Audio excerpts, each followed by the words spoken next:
Vega. We cool.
All right. Good morning, everyone. How are you guys doing? Everyone's still super bearish.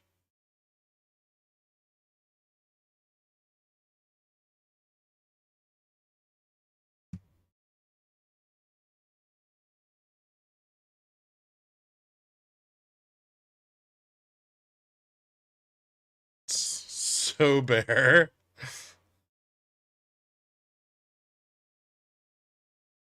Market Contagion Monday. We'll see.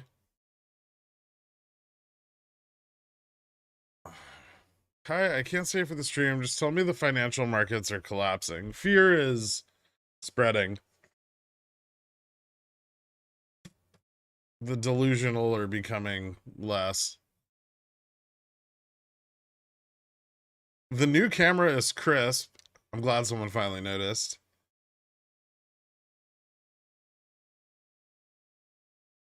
No, I have 104,000C that expire Monday at close. Oh, that's fucking terrible. Never mind. I hope they do things for you. $1 trillion bailout, market rallies. Oh, you think they're gonna give JPOW the coin?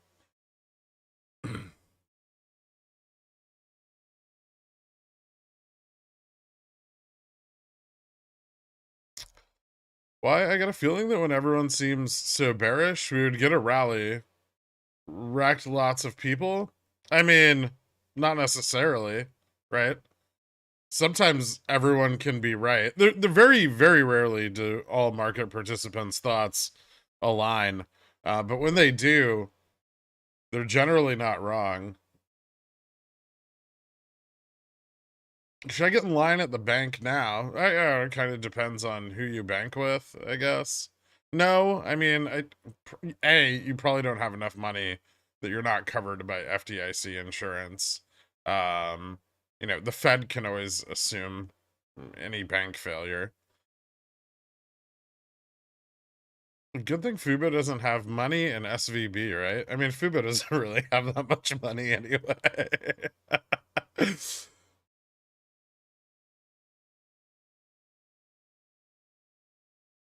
What do you make of the whole thing with USDC coin? Oh, I didn't hear about that yet.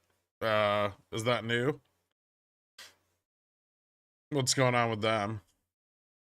Market crash. Nvidia still standing above delta neutral. That's not even remotely funny. They stopped SIVB pre-market. Option holders were fucked. Of course they were. Why the fuck you're up 300,000% on your options and you don't sell? You let it drag out another day? Like, who the fuck does that?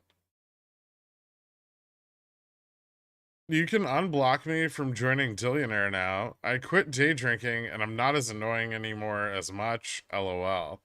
I don't think you're blocked from joining Dillionaire. Are you banned from the Discord? $5 deposit Greg has nothing to worry about. I mean, don't keep money in your accounts in excess of $250,000. Actually, in a situation like this, ironically, Superstock would love to know that brokers are safer since they're just custodians of the capital that they hold. They do not invest the capital that they hold. So I know a lot of people were pointing at Schwab over the weekend. Schwab's actually doing great. If Schwab sold off all their assets, they're up like $13 billion. It's a little, so when reviewing the Contagion, make sure that you realize that about brokerages. Hey, I mean, bearish sentiment is what we all get right now, but I'm just afraid if CPI and PPI somehow came in cooling, we could rally into FOMC. Is that a high possibility? It's a possibility. I mean, reversing the current trend is going to be rough. But yeah, it could pull back. We'll have to see what happens with the discount rate with FOMC tomorrow at the emergency meeting. That could definitely be a big deal. I don't keep over $250 in my bank account.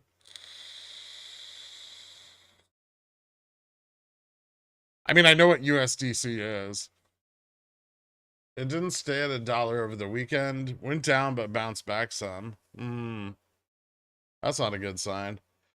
Stablecoins should be stable, right? Hey, Gurk, how many banks do you have? I don't know. A lot. I'm exposed to all the Contagion. Computer share about to be the only thing that trades flat.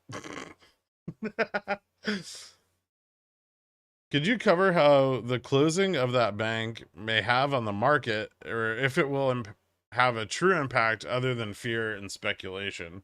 Well, they have about $200 billion in assets. I don't think anybody's fully aware yet about their CMBS and MBS exposure. I'm sure that that's greater and leveraged.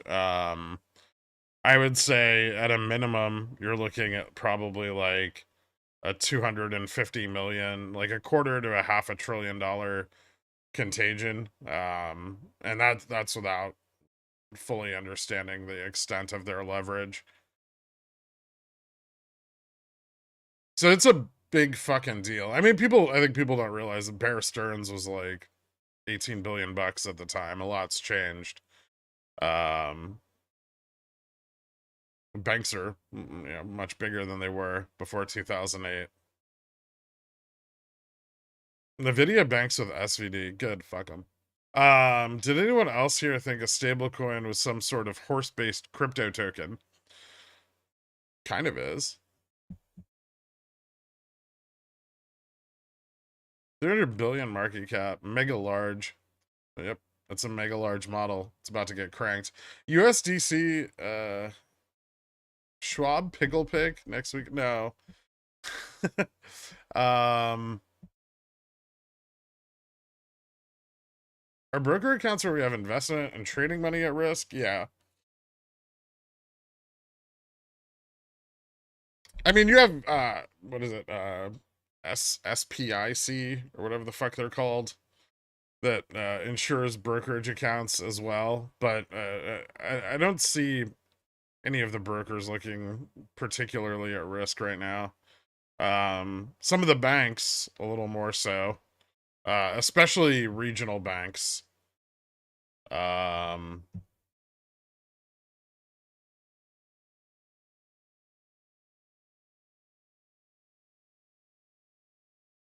there was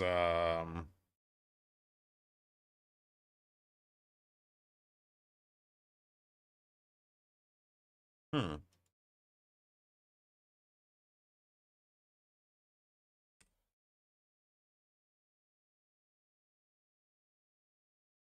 that's interesting. Morningstar had published a report of 20 banks that were at risk or at the same risk as SVB. And they've pulled the article. Curious. Okay. Are Fidelity and other major brokers insured only up to 250K? I believe it's 250K per account.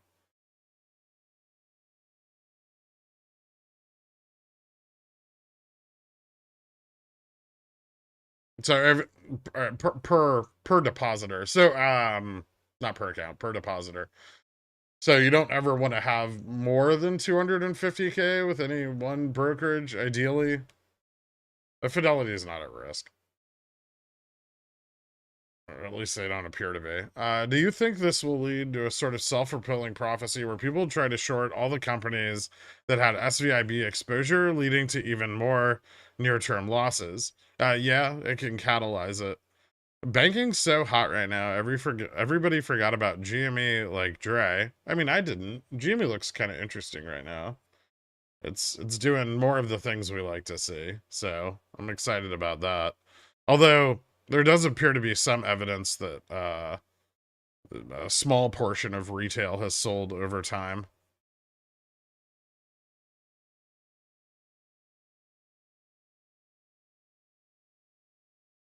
It's so bearish and everything is looking so grim. What is any bull case scenario you can see play out, even from the ultra short term for market open Monday? I mean, I don't. Sometimes there isn't, a bull case. Even if the Fed pulls back rates, that just and goes into QT, that means that inflation is going to skyrocket, right? So if the Fed moves forward to like bail out these banks or save them, you know, from these interest rate increases, inflation will skyrocket again. The labor market will get even stronger. We'll be, back in the same position but with higher markets. So I mean, and I'm sure your curiosity only extends as far as your options portfolio, but we'll see what happens. I mean, if the Fed pivots or freezes rates, obviously that could have a bullish effect. I mean, be prepared to hedge the upside, but it doesn't look good. And if the Fed does that, that confirms that the banks are a contagion, right? Which is only going to breed more fear, ultimately. So even a fix coming in now just confirms everyone's fears already, and that can cause a run on the banks, right?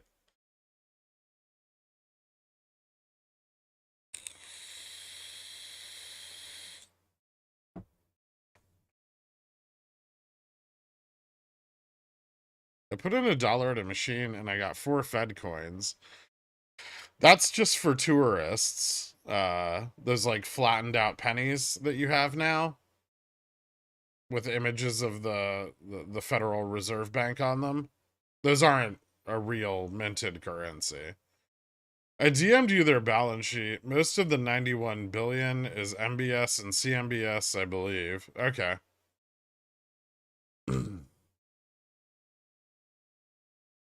It's so bearish and everything is looking so grim. Okay, answered that. With the bank contagion over the weekend and potential hot CPI, PPI, are we going to see a pretty massive drop? If CPI cooler, how quickly does the short position capitulate, if at all? I mean, which short position? I assume you're talking about SPX. I mean, I don't know if they would. They're pretty entrenched already. The hedge is significantly on their side as of Friday.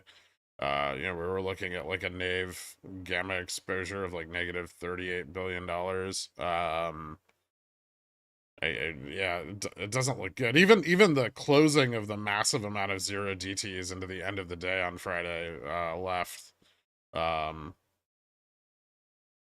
a pretty insane amount of uh, like overall losses for the day intact.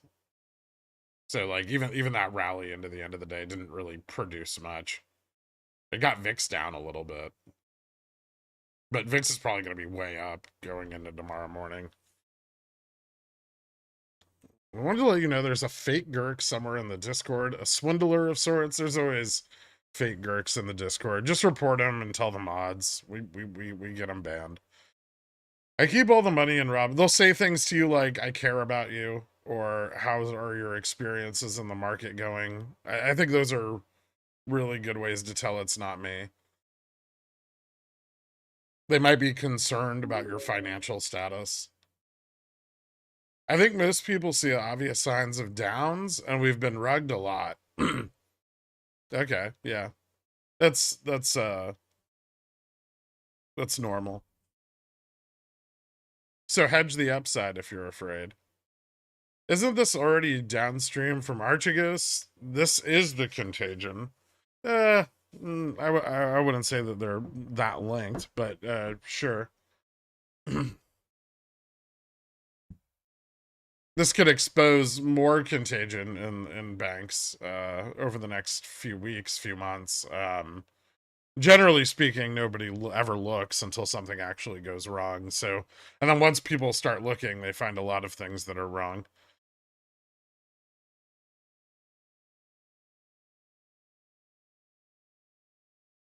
So I do sell all my bags or just ride out the storm.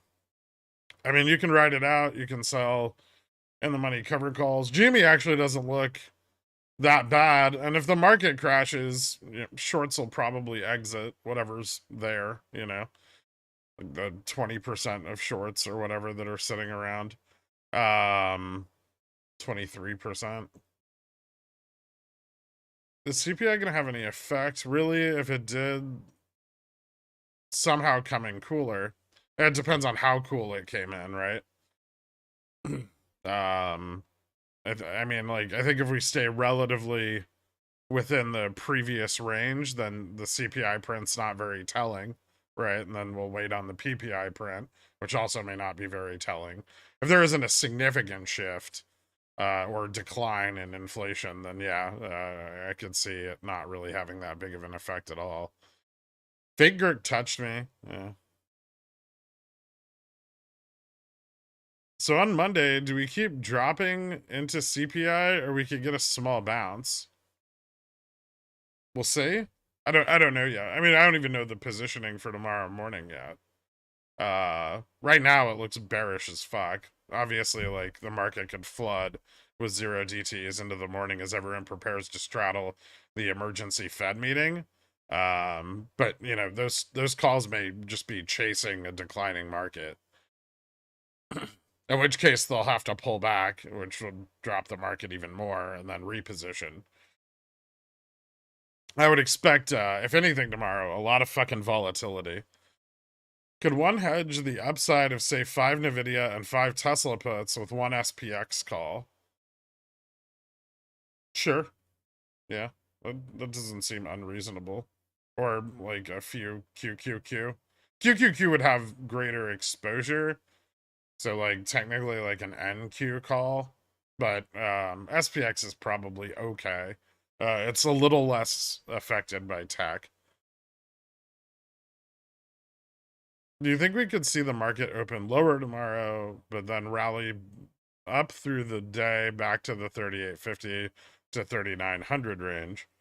Possibly. I I think I don't know how many ways to say tomorrow is going to be volatile, but tomorrow is going to be volatile.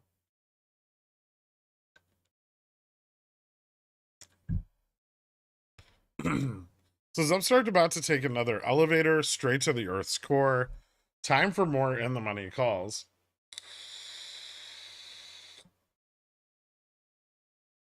Upstart still has some liquidity left. At least a little till it kind of gets back to the low range. If it starts getting over shorted again, like we saw back here, through December, yeah, we could potentially see that $12 range. However, I think a lot more institutional buyers and buyers in general have come in on Upstart since their last earnings. So we may not actually have the liquidity to realize these levels of illiquidity again. Bots is about tapped out, and IWR still has some liquidity left, but with the market dropping, it may lose it pretty rapidly. So I would say that yes, Upstart still has some potential to move down even further, but maybe not a lot further. We may bottom roughly in the same range or slightly higher than we did previously.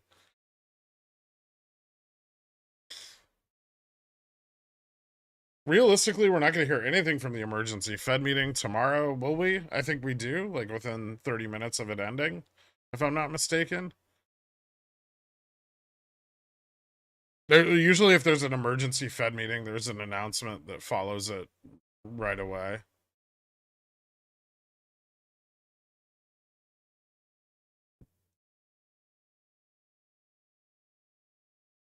Well, exposure going into SLD is really, really high, especially for market makers, right? So I could absolutely see, I could absolutely see sell-offs continuing into SLD. Not to mention, people just want to sell their shit because they're afraid. 12K calls aren't supposed to go in the money. I think the Fed is planning a statement for today. They may make one today, but they'll also probably make one after. So whenever the Fed has an emergency meeting, usually there's a statement made within like 30 minutes of it or something. Any thoughts on precious metals acting as another contagion vector? The bullion banks, COMEX, SLV, GLD have been taking a page from the unlimited synthetic liquidity playbook. I mean, they always have.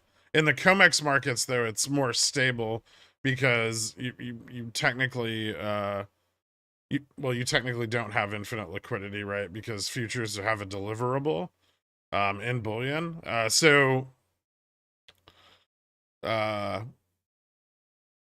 I would say that there's probably not a huge risk of contagion there. And if there is, they'll just shut it down, right? Like they did with nickel. Missed my Ko-Fi. I'm sorry, Chaku.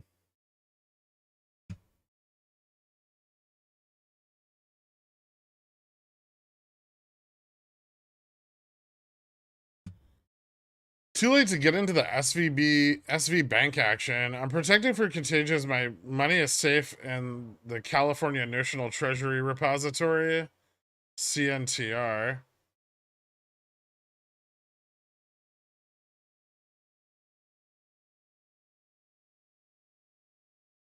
Really? Centaur? You prick. Everyone seems so scared of being right about shorting the market. Yeah, it's funny. Jimmy looking interesting enough to pick up April calls for OPEX? Or are you sticking to only leaps still and chase price action with weeklies? I'm going to start probably entering some synthetics this week. I might pick up some April 21 calls. Probably I'm not going to overextend myself on them till I get some confirmation, but I'll pick up some. Jimmy looks pretty good.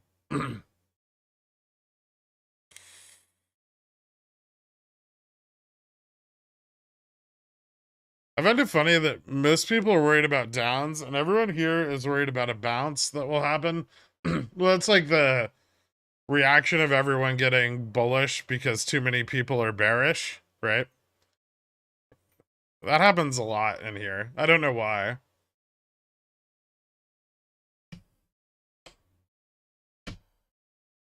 That happened when we had the bear rally last week, right? Like through this period. It was like 2 days of upside, and everyone was like, "Ah, it's over. The market's going back to 4,200." And really, we were just finding a higher cliff to jump off of. I think also a lot of that's the difference between people who have theta and people who are sitting on like 2 DTs that they held over the weekend.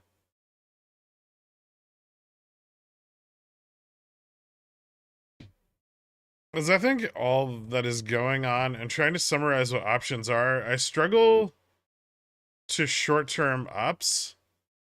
Would the Fed recommend Congress prepare for bailouts this early?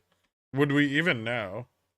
Um, I mean, I think the Fed is fairly well aware of the effect of their raising the rates.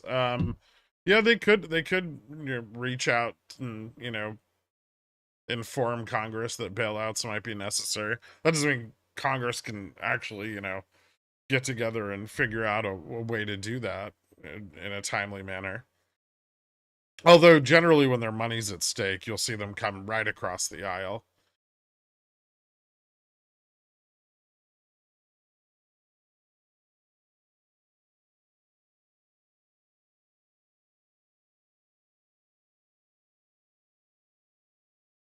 .25 DTE. Yellen said no SVB bailout. All right. Not traded through a crash before, but have a good idea of what my port will see. What are your thoughts on ZOM's resilience if the current new leads to a crash? Cost base is 30, but sub-zero with covered calls. Here's a fun way of looking at it.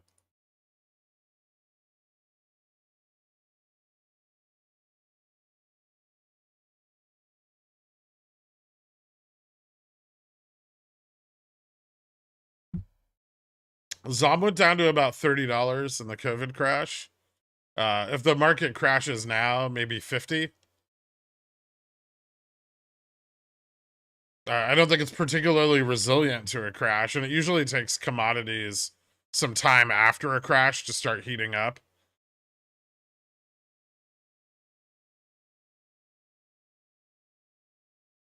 I bought VIX calls 2 weeks ago, and now all in the money, but Ivy hasn't risen at all. Is this normal for VIX? Even if it was super volatile?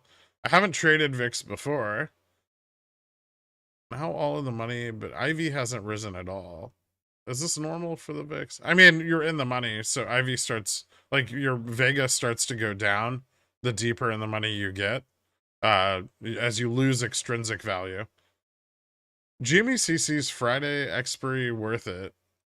Risky. I mean, if something major happens in the market this week that turns things around, we could start seeing GME, pump with the market. It's GME itself is starting to get very illiquid. It's already more illiquid right now, the underlying, than it has been in the last 2 years.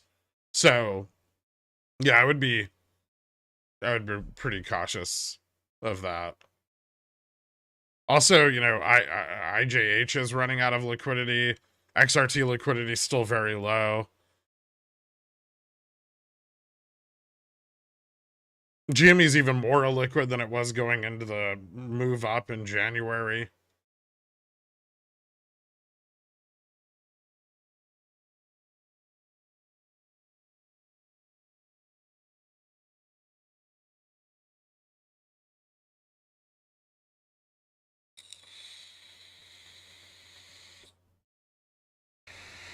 Is there going to be anything to stop the incoming meltdown?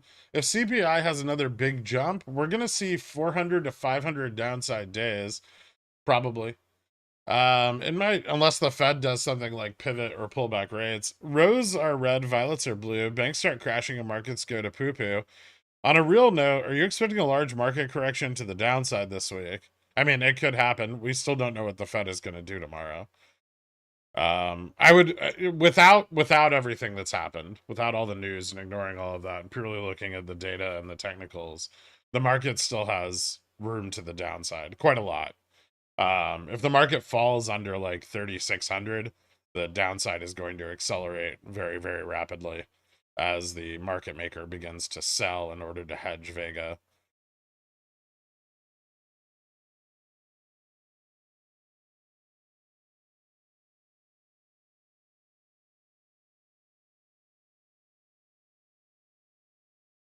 Can you define a synthetic long? You sell a put and you buy a call with the credit. Generally, yes, you do it on far dated contracts. Are you excited for the possibility of positive GME earnings? I don't think the earnings are going to be positive. I define positive earnings. Positive free cash flow for another quarter, sure. I think the chances of EPS being positive are fairly slim, and I don't expect a ton out of revenues given the pullback in consumer sentiment through November and December, which didn't really pick back up again until Jan.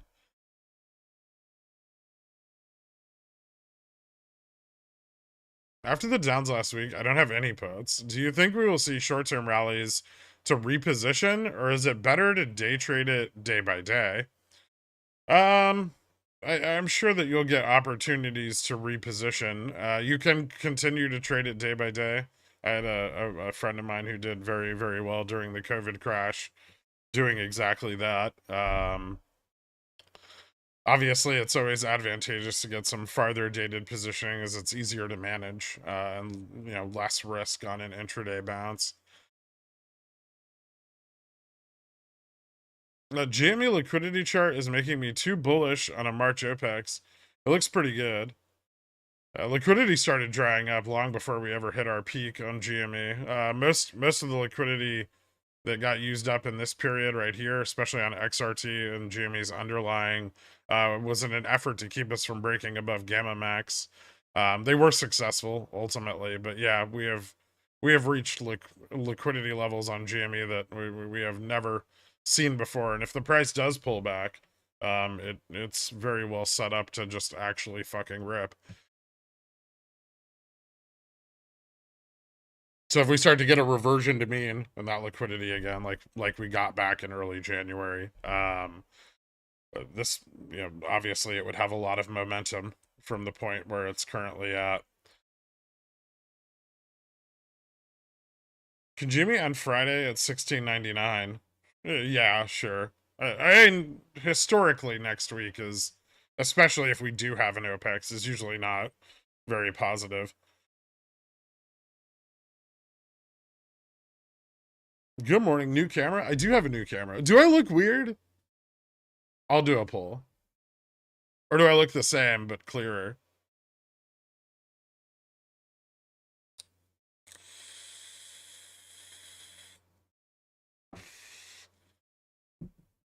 Orange? I look orange? Fuck. You look brighter. Thanks, DC.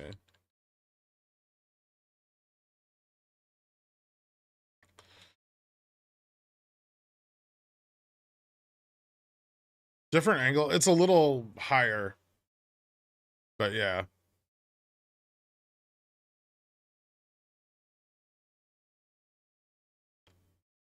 A bit hazy. Yeah, I'm trying to fix that.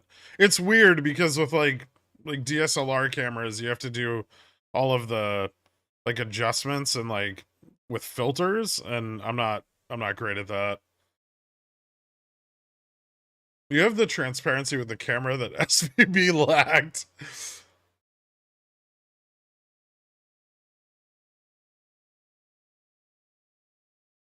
For hedging SPX long-term puts overnight, when would you choose buying ES Mini directly versus options of ES Mini? Options are probably sufficient. Yeah, I don't think you need to buy the futures contracts directly. I mean, I guess you could, but you don't have to.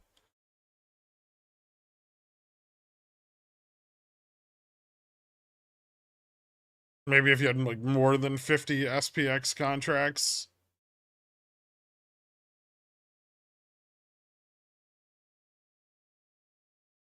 This is probably a dumb question, but I'm already so bricked up in NVIDIA puts that I have to ask, would more NVIDIA puts be better than QQQ? Yes, I think so. I think even though NVIDIA's got a lower value, I think it can lose more percentage due to its massively inflated market cap than QQQ can. There's a few other opportunities across the market like that.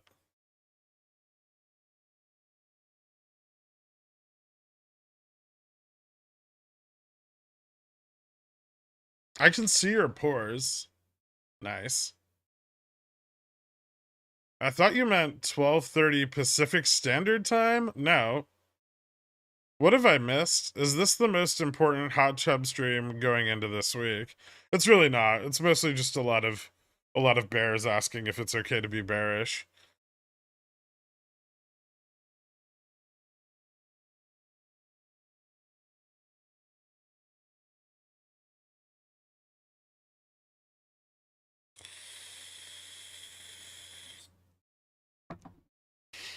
Pickle's picks will be lit tonight. Really? I was thinking of like one sentence.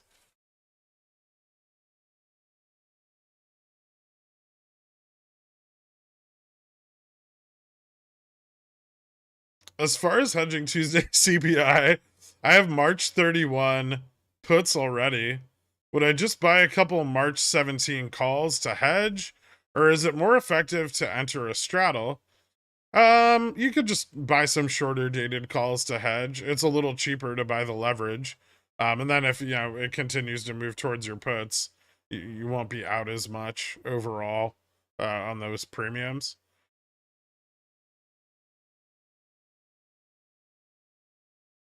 Can you confirm my bias? Dancing bear video and Pickles pigs. Buy puts, take profits. One sentence or a link to a certain video clip. I haven't decided yet. That's on DRV calls as more exposure to market downs.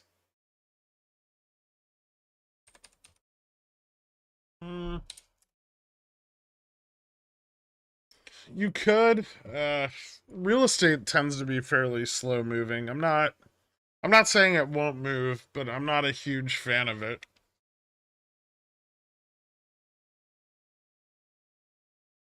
Yeah, it could be okay, I guess. I don't know if this is better than like SQQQ or something though.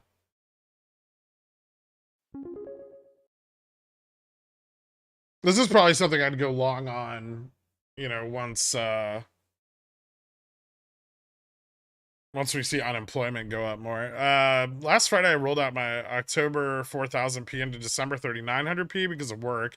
I don't have a lot of time to manage. What do you think a good way to profit off this potential crash? Do I just let it sit there, wait for the PT of 3500 or lower, because lots of theta, or is there another way? I mean, yeah, you can take profits and reposition it.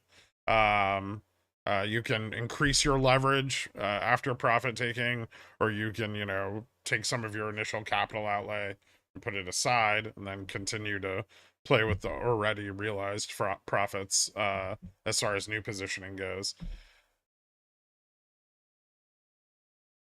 I think the pores can already watch today's stream. I have it's set to public, but it's members only chat. If the next OPEX for Jimmy is a deferral and we hit GM 10% on this one, would it be a valid strategy to sell monthly in the money CCs? Thanks as always, Girk. Oh, yeah. I mean, that seems like a valid strategy. Obviously, you have to be careful of earnings potential, but yeah, I don't think there's anything particularly wrong with that. Haha, penis. Excellent, Dork. Is there a deadline time limit for companies Upstart to reveal their exposure to SIVB? I think Upstart has some exposure to SIVB, but I don't think it was very significant. It was like $7 million or something like that. And I'm not even sure if that's, like debt or, SIVB is holding loans for them or something, but it didn't seem to be very extensive. I'm sure Upstart has exposure to hundreds of regional banks, which may be a bigger deal. But I don't think any of that exposure particularly harms them, since they're, like a loan underwriter. And their exposure to those banks is probably those banks buying those loans.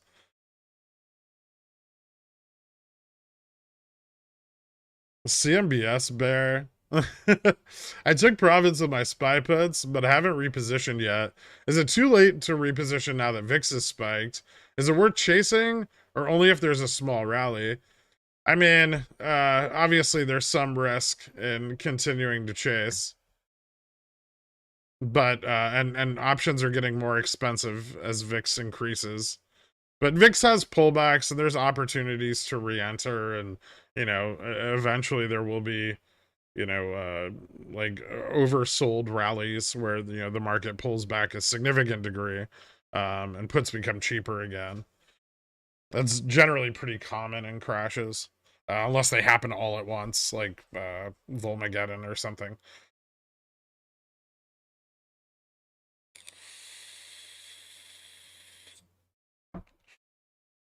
Where do you see the SPX low at the end of March? Potentially? I mean, I'm just going to stick with the chart that I've been using for the last, like 3 months, and say that potential downside to, like 3650. There is room below this. I think the market's fair value is kind of down here in this range, around 2,800 to 3,000. Short of a crash, I don't think we're ever going to see that. But I do think by the end of this quarter, we do have the potential to see under 3,600. So far, this has been wildly accurate on the long term, with us, just now tapping the lower conservative range for my strikes. I do have some puts in this range, not a lot. Most of them are up here. But yeah, we could absolutely keep dropping. There's not a lot stopping a drop, at least not right now, until we have more information. What does a crash even look like in terms of a timeline? Do we see 1 or 2 days of the market-wide halts and then slow 100, 500 BPS down days of the occasional rally? Generally speaking, I mean, we can go back and, kind of gloss over the COVID crash, which happened fairly rapidly, but it occurred over the period of a month. We had some pretty big downsides, some recoveries, then more downside, a lot of gap downs overnight. Eventually the market found a bottom about a month after it started going down.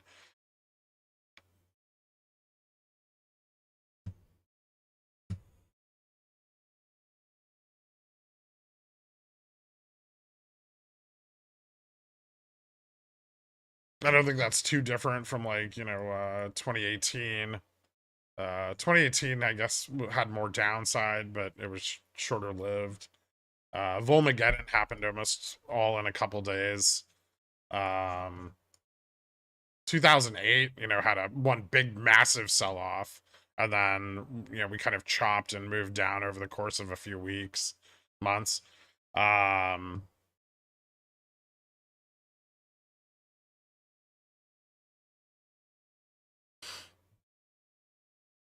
My Corazal, welcome to Dillionaire. Thank you so much. Hit me up on the Discord. I'll get you added to the country club after the stream. SVB will crush Nasdaq since so many tech startups put their money in that SVB, right? I hope so. They definitely won't have access to their money for a little while, so it could get pretty bearish, Tom. You said that you scale profits when repositioning. What point do you consider not positioning to the downside? I'm not specifically asking what the bottom is, but what range? I mean, I'll continue to position to the downside as long as the market continues to drop without any signs of a turnaround. I'll protect my upside as much as I can, but probably not to the extent that I'm going to position to the downside. I would probably start pulling back positioning, like being a little less greedy if we did approach 3,200 or lower. But I mean, there's still, if there's an actual crash, there's plenty of room below that.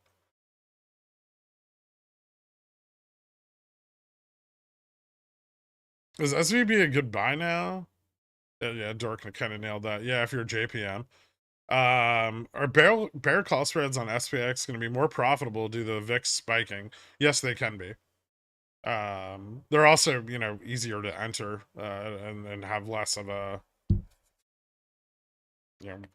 maintenance requirement.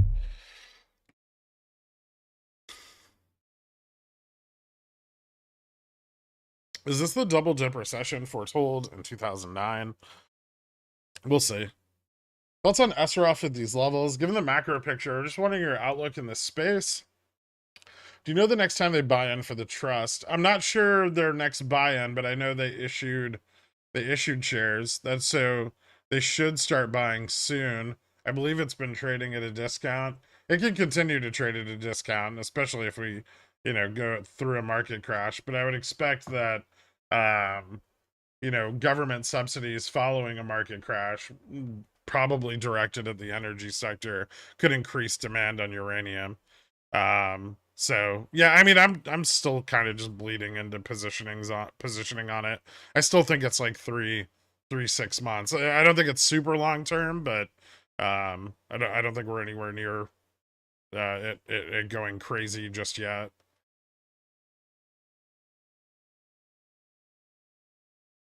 I mean, you know how speculation works in the commodities market, so you should be pretty aware of what can happen after a crash. JPM analysts were saying SIVB was a buy a few weeks ago. I read 5 different recommendations echoing the same sentiment. Was JPM trying to mislead people, or is this a blindsiding contagion? I mean, could be both. Publicly released analysis is, you can kind of wipe your ass with it. If the market tanks or heads towards a crash, why does trading options change? Is it pretty much impossible to position at that point unless you have large capital? Yeah, they become very, very expensive.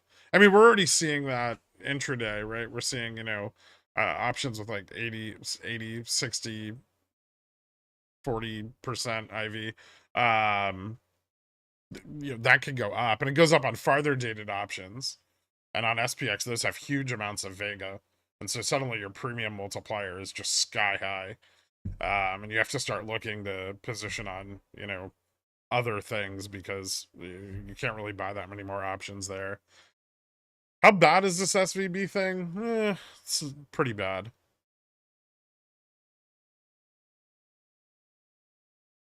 Why did Docu plummet this week when the market dumped, but not last week when there was big downs? I think there was a lot of earnings speculation on Docu. But yeah, it finally came down. I got out of my puts on Friday. Is holding VIX 19 May calls idiotic? I mean, you could reposition them, but you don't have to. They act as a hedge for, your long-term holdings if you have any. They're in the money now, so they're only delta exposed. If there's a pullback due to the Fed bailout or cooling CPI significantly, how high do you see it could pull back for repositioning?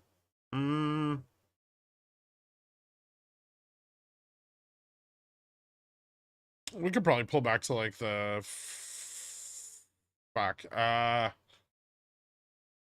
That's tough to say. There's not a lot of long side positioning right now for us to pull back to. If it came in, it would be coming in on the back of any kind of announcement. But I don't know, like back to like 39.65, or at least we'd stabilize in the 39.65 range for a little bit before more repositioning occurred to the upside.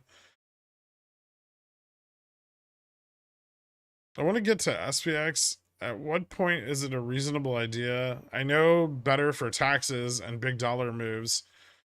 Yeah, it is. You probably want an account that's in, over $50,000 to effectively manage single positions on SPX. It's expensive.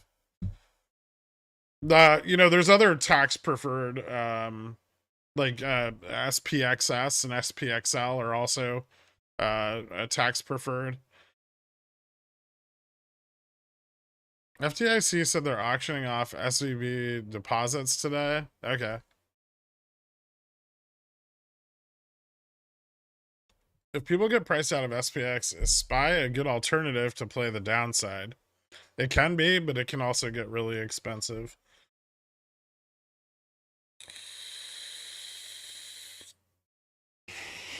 As you progress further and further into a crash, it starts to become more beneficial to sell like bear call spreads, for instance, or alternatively, as volatility increases, obviously spreads become far more attractive. But finding other things to short that haven't fully tracked with the market yet, but are still, primed to come down. Individual companies more so than the indexes themselves. Because you can find, companies that are lagging in the drop and, take advantage of any realization of price there. Although it becomes riskier, right? Because you have to start shorting things that are more and more defensive. Would you like any SPX? Would likely any SPX put even out of the money realized gains, like 3,200 for April or May, as a way for pricing the option to just go up, not necessarily in the money? Oh yeah, absolutely. Yeah, the premium value of options bought at 3,200 at this price, right? If we see, 3,600 and you have sufficient theta, is obviously going to go up. But remember, you do have to fight back against that persistent out of the money theta decay. So the more theta, the better if you're looking at positions like that. They kind of become similar to like the way we play IV on GME OPEXs, buying calls that are 20-30% above gamma max and selling them while the call is up, but it's never going in the money, right? Between GME and Upstart, which do you think has the higher upside for March OPEX? I understand the two different plays, but just curious on your thoughts. I mean, as of right now, GME has a higher potential price. Although I think Upstart IV is lower, so it may not be that big of a difference.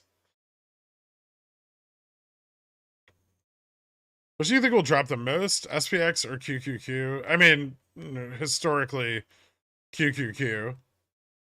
It's way more volatile than SPX. SPX has a lot more defensive positioning than the Nasdaq 100. Like Nasdaq 100 is very speculative growth, and then SPX has a lot of like utility and energy exposure. XSP, yeah, that's another option. Shitty, but another option. Lagging, same like Nvidia. Yep.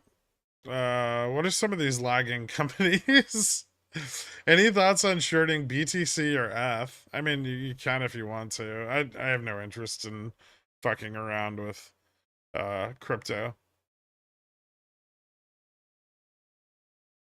I think there's a risk there that you see like a hard bounce in crypto as some speculators try to put their money into it as a hedge for the market crash, and that's not really something I'd want to be exposed to if I was short crypto, even if it's brief.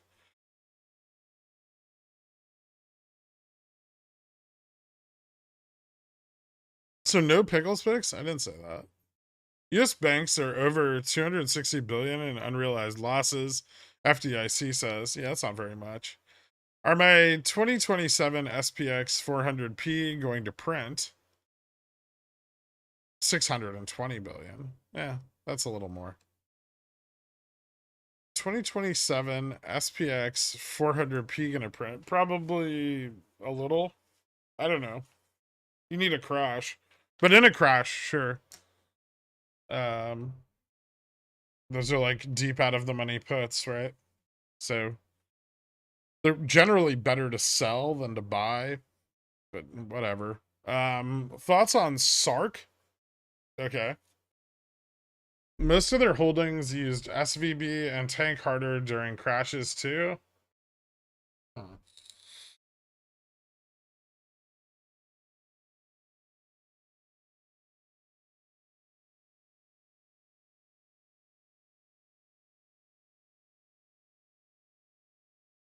And options are probably fairly cheap on it.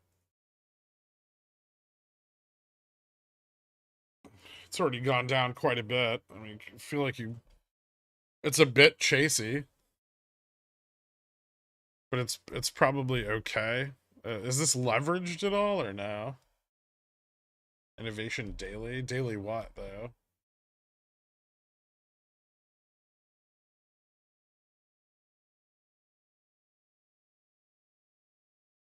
Is SVB 20% 3-year maturity bonds gonna be Pickles picks? Do lagging companies usually have more extreme moves to chase their index? Not always. There's a lot of risk in starting to pick up the stragglers. But they can. They can have big sell-offs. Assume positive EPS and FCF, but failing year-over-year revenues because of the bear market. Where do you see GME price heading to? 38.59. So I'm assuming positive EPS and FCF. No, I would say like mid 20s on positive EPS and FCF. I mean, right now GME's worth like $8 and still trading at like 17, right? So, like $7 or $8. Uh, yeah, as a mid range, maybe we start to move mid 20s. Obviously growth would be important. Also sustained EPS and FCF, right? We're not going to get all the speculation at once. If we run for OPEX, that could help hold valuations higher for longer in the event of positive EPS and FCF. But I don't think like vol shorts are going to walk away. It's too profitable. I just joined the stream. I'm not sure if this was asked, but how likely is SLD downs after these past few days already of downside? But it's still pretty likely. Exposure for the OPEX period is massive. Any thoughts on PANW? They look like they could fall far, but also doesn't seem like a terrible defensive name, especially if cyber attacks go up.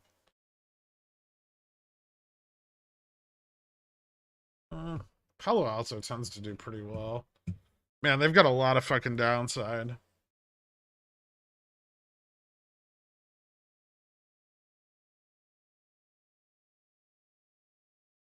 Mm.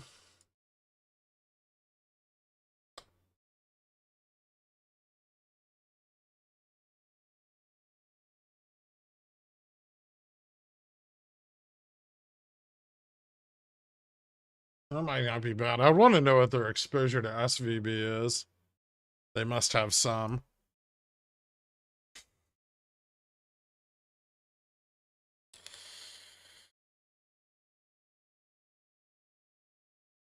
What are the odds of a centaur like you and a minuscule like me could grab some fresh pepperoni together after all this is over with? I'll think about it, Randall Daytona.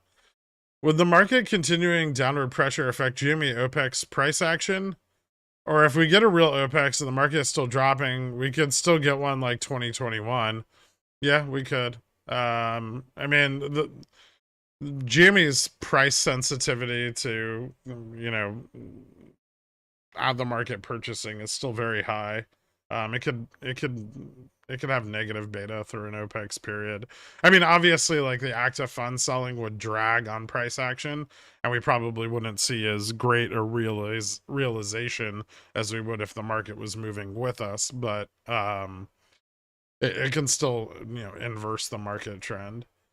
Are you holding HCP and averaging down, or was that just a CC earnings play? No, I still have HCP. I actually have in the money covered calls on it. I don't know what its exposure to SVB is yet. I'm sure it has some. Um, Hopefully it doesn't drop too much. So far, it's been doing okay. It's down over the last few days, but not. I mean, barely coming close to my cost basis. I still got about $2 more, and I sold CCs at 25. So I think below 25, I'm okay with it. If it falls below 15, I'll buy more. I still think they're a very good company.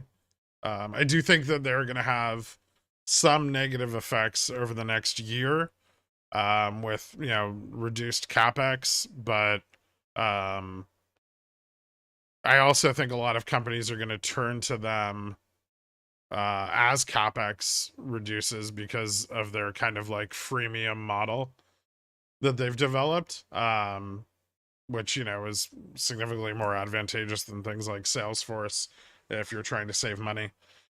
And so as like a discount, like software as a service, I think they can really come out ahead in a deep recession.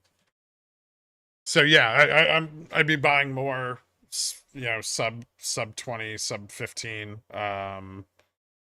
averaging in, and then as far as my current position goes, yeah, I've got in the money CCs. I'm just not sure if I should roll them down yet or not, because I'm not exactly sure how much exposure they have to SVB.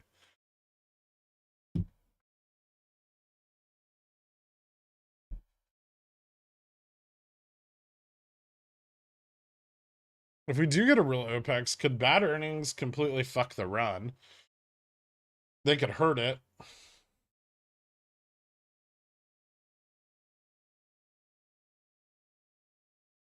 If it goes sub, who hasn't filed an 8K?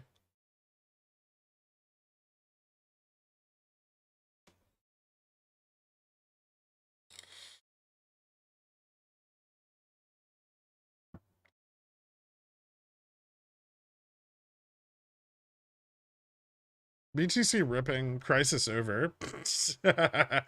What do you think of the gig economy companies like DoorDash going forward? I think they're all shit. DoorDash, Uber, Lyft. I think all of those companies rely completely on free labor that they extract from idiots that don't know how to do basic accounting. Um, like nobody's actually profitable doing Uber or Lyft or DoorDash, and I think more and more people are coming to that realization. Also, uh, tightening labor laws and many larger cities, moving away from the independent contractor allowances can only hurt their business models more over time. There's no automation in sight in the near future, and they're completely floated on the assumption that they will attain that at some point. And moving into a recession, those goals become uh, pushed out even further. And I don't think the companies have any, meaningful revenue aside from that to float on in the meantime. So without investor capital continuing to float in, they'll die. Oh no, 8K. Okay. Mark Cuban had 8 to 10 milli with SVB. That's not very much of his money though. Horizon got rocked. Okay. Did their dividend change? I mean, their NAV came in lower after earnings, so it's expected for their price to drop. But if interest rates continue to go up, they benefit from that. Samuel Gold gig economy equals one of the reasons why employment is still too high. Yeah. I'm profitable with Uber. Okay. Wondering how profitable it would be to short some of the companies that have their funds in SVB, such as Camp, Roku, Coin, SoFi, Crowd. I would expect them to get hit hard the next 30 days. I mean, they're going to get their money back, probably, for the most part. Um, I mean, some of those accounts obviously don't fall under FDIC insurance, but I'm sure their depositors will get some sort of bailout, or someone's going to come in and buy up their deposits. They're going to auction them off and float them off to other banks. So it's not like they're going to lose all their money.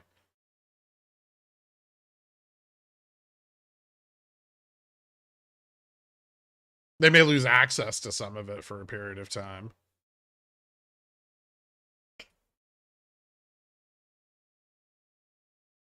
Is it possible for a company to get a larger stake of their money insured at a bank? There's like private banking insurance. You can diversify the number of accounts. There's a lot of ways to continue to protect large deposits like that.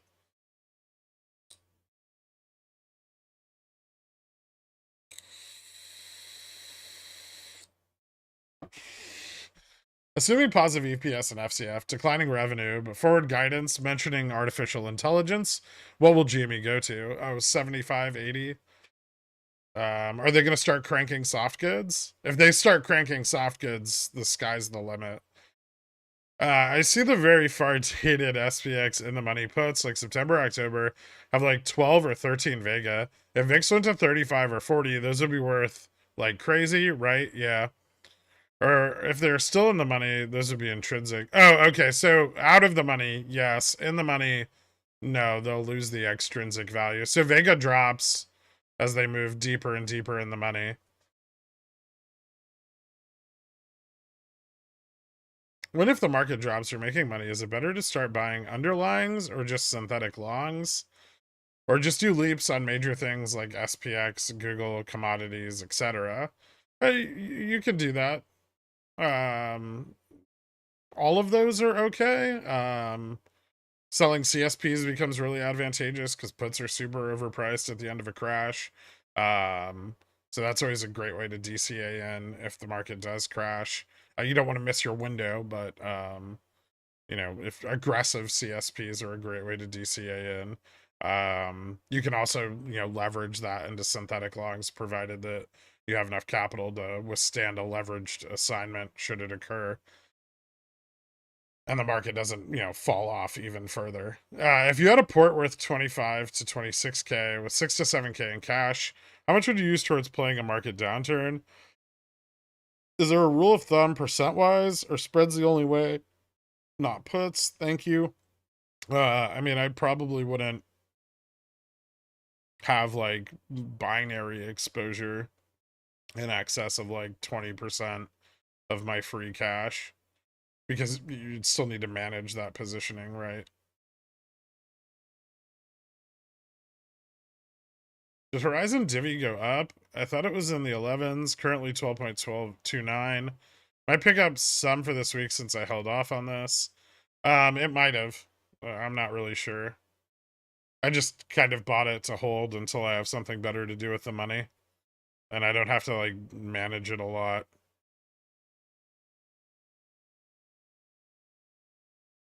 Nvidia isn't so bad. They made PC gaming so expensive, people will buy consoles. Hopefully consoles at GameStop. Well, they're sure as shit not buying Nvidia's cards. Realistic low on Nvidia if we do experience a crash. I think the company fairly is worth like $108. I don't know if it'll go that low. Obviously, it still has a lot of speculative value, but yeah, I think a fair price for Nvidia is around 108. In a big crash, who the fuck knows?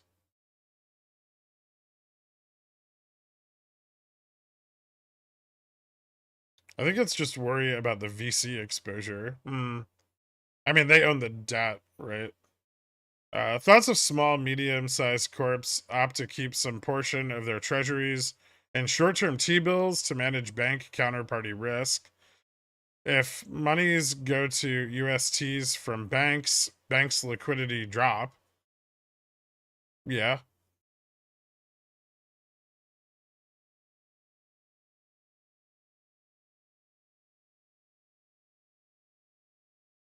That's one of the effects of rising rates, right? As it makes, treasury deposits far more attractive than bank deposits, which dries up, bank liquidity. Not the bigger banks, because they're super cash rich still, but especially regional banks and smaller banks.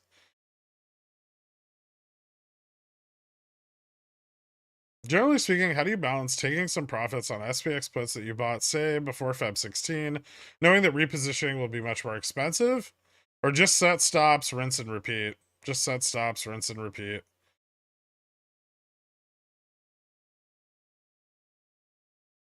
If I'm following a trend, I don't need as much theta, right? The trend's already there. So I don't need to buy theta to wait for a trend to occur. So it's not necessarily more expensive to reposition. I was looking for a short ETF on regional banks. Thoughts? It's probably an easy way to get exposure. It's not necessarily going to be the most profitable way, but yeah. Also, illiquidity is going to be an issue. Any advice for playing the market downturn? Crash with small amounts of capital, 2K. What's a good percent to leave aside for hedging? You don't really have enough money to leave aside for hedging. Your hedge is your stop at that point. You're playing like day-to-day price action. Take profits when they're available to you. Minimize your risk with stop losses per position taken.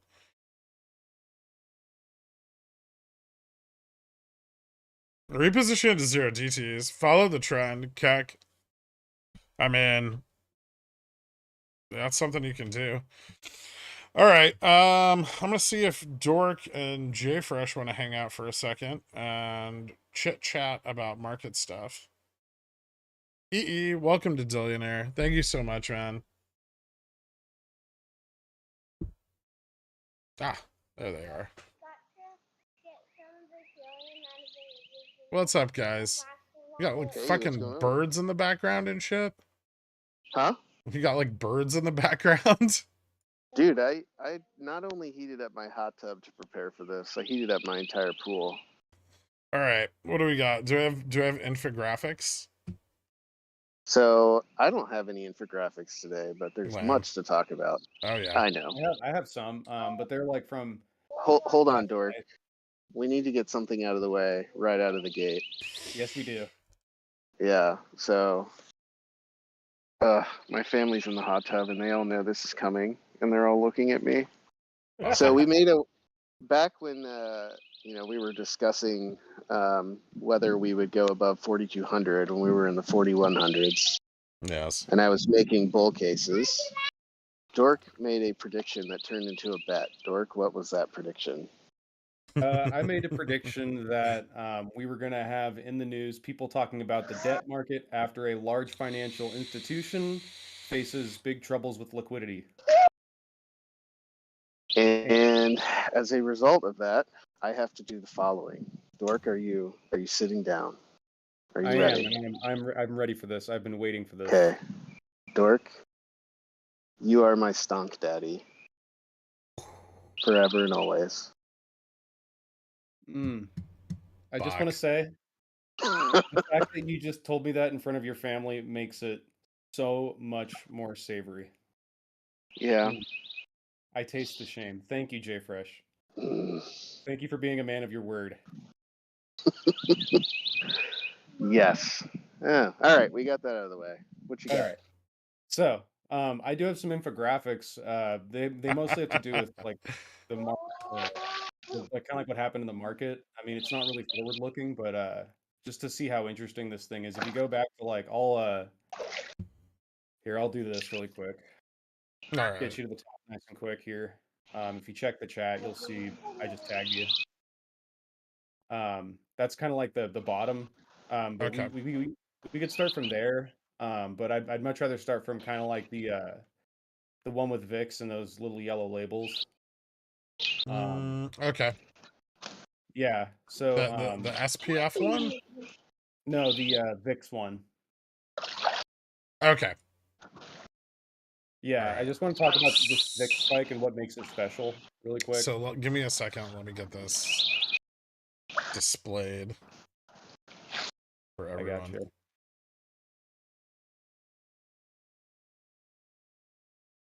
Oh, there it is. All right. So, VIX obviously spiked over the last couple days. Yep. Super hard on Friday. So I wanted to point out that this VIX spike is so far over the past year of market action is unique in that it happened on falling yield. So this does mark some kind of an inflection point in market activity, and I think even if this thing doesn't result in contagion, there's still a big risk of just a paradigm shift now into a recession sort of trading, where Dixie and yields in the market are all positively correlated, which is, it's going to be more volatile, and the upside is way less certain in the long run. I think that everybody's just preparing for that, and the drop in yields too on Friday was monumental. It was insane. We're talking like 5% down on almost everything in a day, besides like the 3 month. Like that's it's nuts. Just let me know if JFresh starts talking again, because I muted him because it sounds like he's getting in a bathtub with a bird. Oh yeah, he's probably I think it's just in the on an Apple TV thing, and he's just making it sound like he has a family. So he's talking. Oh. First of all, okay, you're unmuted. First of all, the birds are pleasant, and all of your viewers are enjoying it right now. But second of all, yeah, I mean, I definitely agree with Dork, and I would like to add a little bit more context to this VIX push. So a couple things of interest to note, looking back over the past year on what sort of was the closest analog to what happened on Friday was probably the June dump. So in that case, the SPX, the negative delta on the chain that the market maker has to hedge, it increased by something on the order of, I think it was $1 trillion over a few days. That over, just on Friday, we were looking at like $200 to $400 billion over a single day. So if that continues, that should be quite interesting. On the VIX options chain, the bullish delta on the VIX, which is also bearish, Yeah. increased by about a similar amount as it did in June, by about $5 billion. Okay. And so if you think about, you might think, well, 5 billion versus $1 trillion, obviously the VIX isn't really making much of an impact in terms of actually, if people are buying VIX options, are they actually really driving the VIX? But you have to remember that most of the VIX is determined by puts that are bought and sold on the SPX from like 2,800 to 3,400, right? Where most of the options are being bought above that, which have a much lower weight. Yeah. So there is some amplification there, and I do think that things are going a little screwy on the VIX, and I think somebody was intentionally trying to short it down and didn't want it to go over 30. But yeah, it'll be interesting to see. I mean, I think like Dork said, different from the previous times, except maybe June where there was a little bit of panic. This is a lot of volatility repositioning, but also overshadowed by actual fear and people scrambling, right? Which is just going to make things a lot harder. So I think people that have been short the VIX are in a lot of trouble right now, and that hasn't been fully resolved. So I've showed that SPX VIX correlation. That it's turning around. It's looking a lot better. If we had closed the day at 29, it probably would have been pretty close to resolved. Okay. So I expect VIX over 30 around these prices soon. Okay. But yeah, things look terrible. Yeah, and if we want to move on to the next infographic too, this one is, I got looking at SPF, which I never really looked at on a long time scale. And it kind of makes sense what happened with SVB when you look at it. It's just the one right below. This one? I'm looking at your screen. Let me look. Yeah, that one. Yeah. So you kind of see essentially what happened when the Fed dumped interest rates is they forced banks to take on riskier and riskier bets in order to maintain profit margins. And you could see by the recovery of the financial sector in S&P, right, that they found these risky bets. Whether the thing was the Fed turned treasuries into a risky bet, right? Yeah. So either banks were loading up on these cheap treasuries to pad their balance sheets, or they were taking on riskier bonds than just treasuries, right? And there probably was high yield, and corporate debt, which comes in at a slight premium. Spreads were pretty wide back then too. They've since kind of calmed down, but they're picking back up again. Yeah. Well, there's more interest in the bond market now, right? Oh yeah, absolutely. I mean, Yeah. dude, That's why we're Friday seeing was yields dive. Friday was like Black Friday in the fucking retail. It was nuts. People were flocking to the Federal Reserve, like, Give me all so of those. yeah, that was it seemed like it was large financial institutions actually positioning into treasuries basically for the first time since rates were starting to get hiked. So, I mean, there was a little bit of movement into it, but I don't think it was anything like what just happened on Friday for a single day. Did we check Even the overnight 30-year. RRP on Friday? Oh, yeah, I didn't look at that. I would love to see that.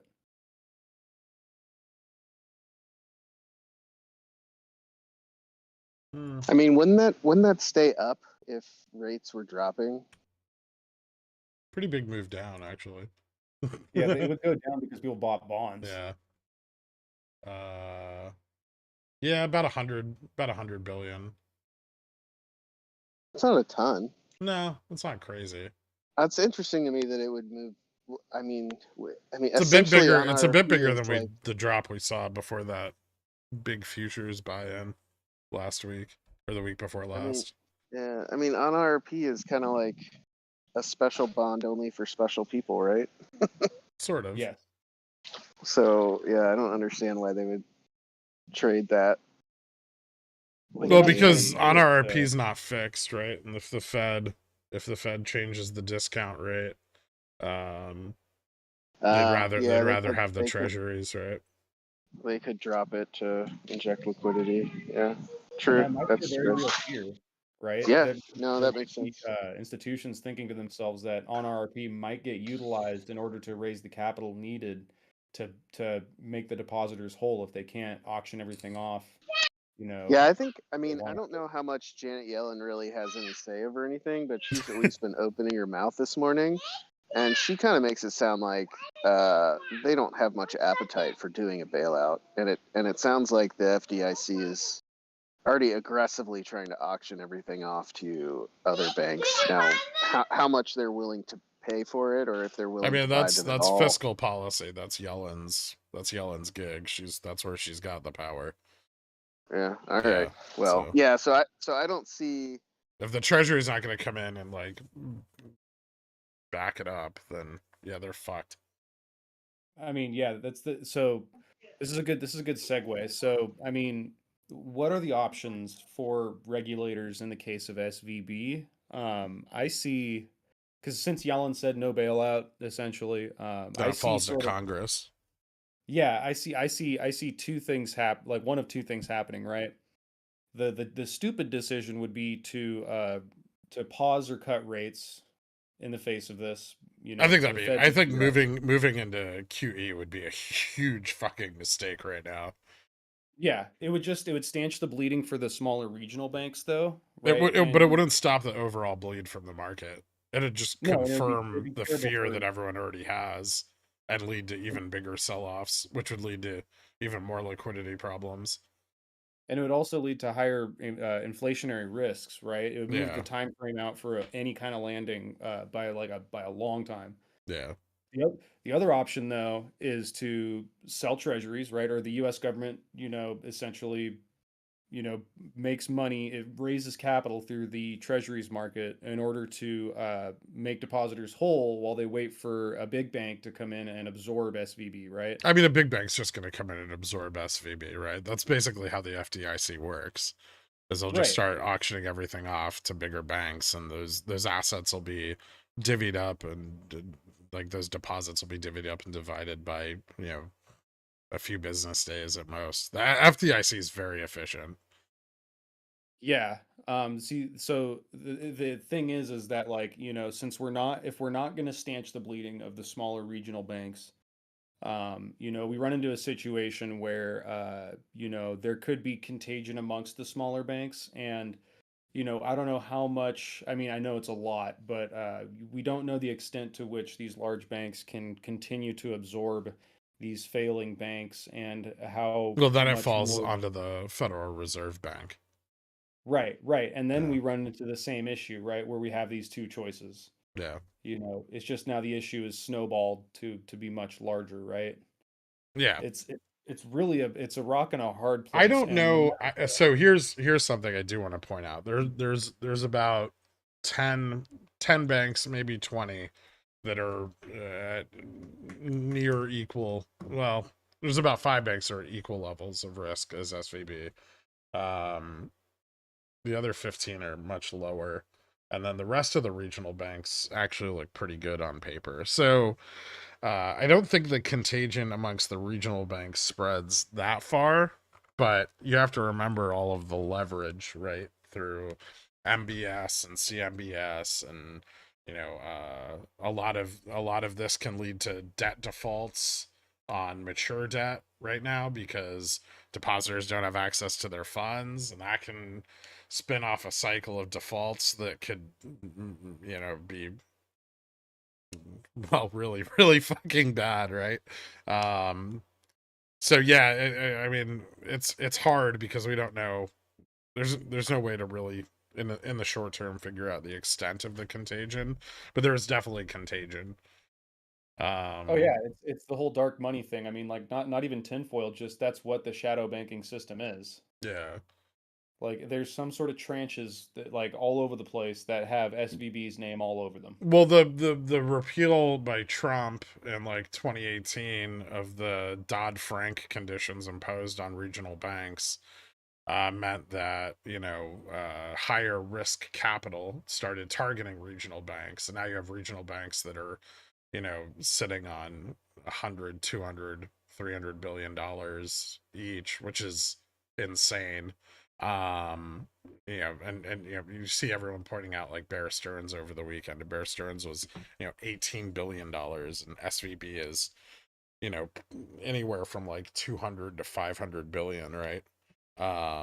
So yeah, uh a lot of money has gotten funneled into those banks over the last 5 years, and I think the contagion is far broader than it should be. But that doesn't mean that the big banks, which are cash rich as fuck right now, aren't able to absorb that. Yeah, they have And a if they're huge not, I liquidity mean, the gap. Fed is sitting on plenty of liquidity. Are they though? Yeah. I mean, they're not in a bad spot. They've been tying up liquidity for the last year and a half. I don't Well, think that the Fed is going to have a problem absorbing a small number of failures. I mean, if the number of failures gets out of hand, yes, but I mean that's true of anything, right? I just Yeah, worry that there's no such thing as a free lunch, and we've reached valuations in the market that are just completely unrealistic.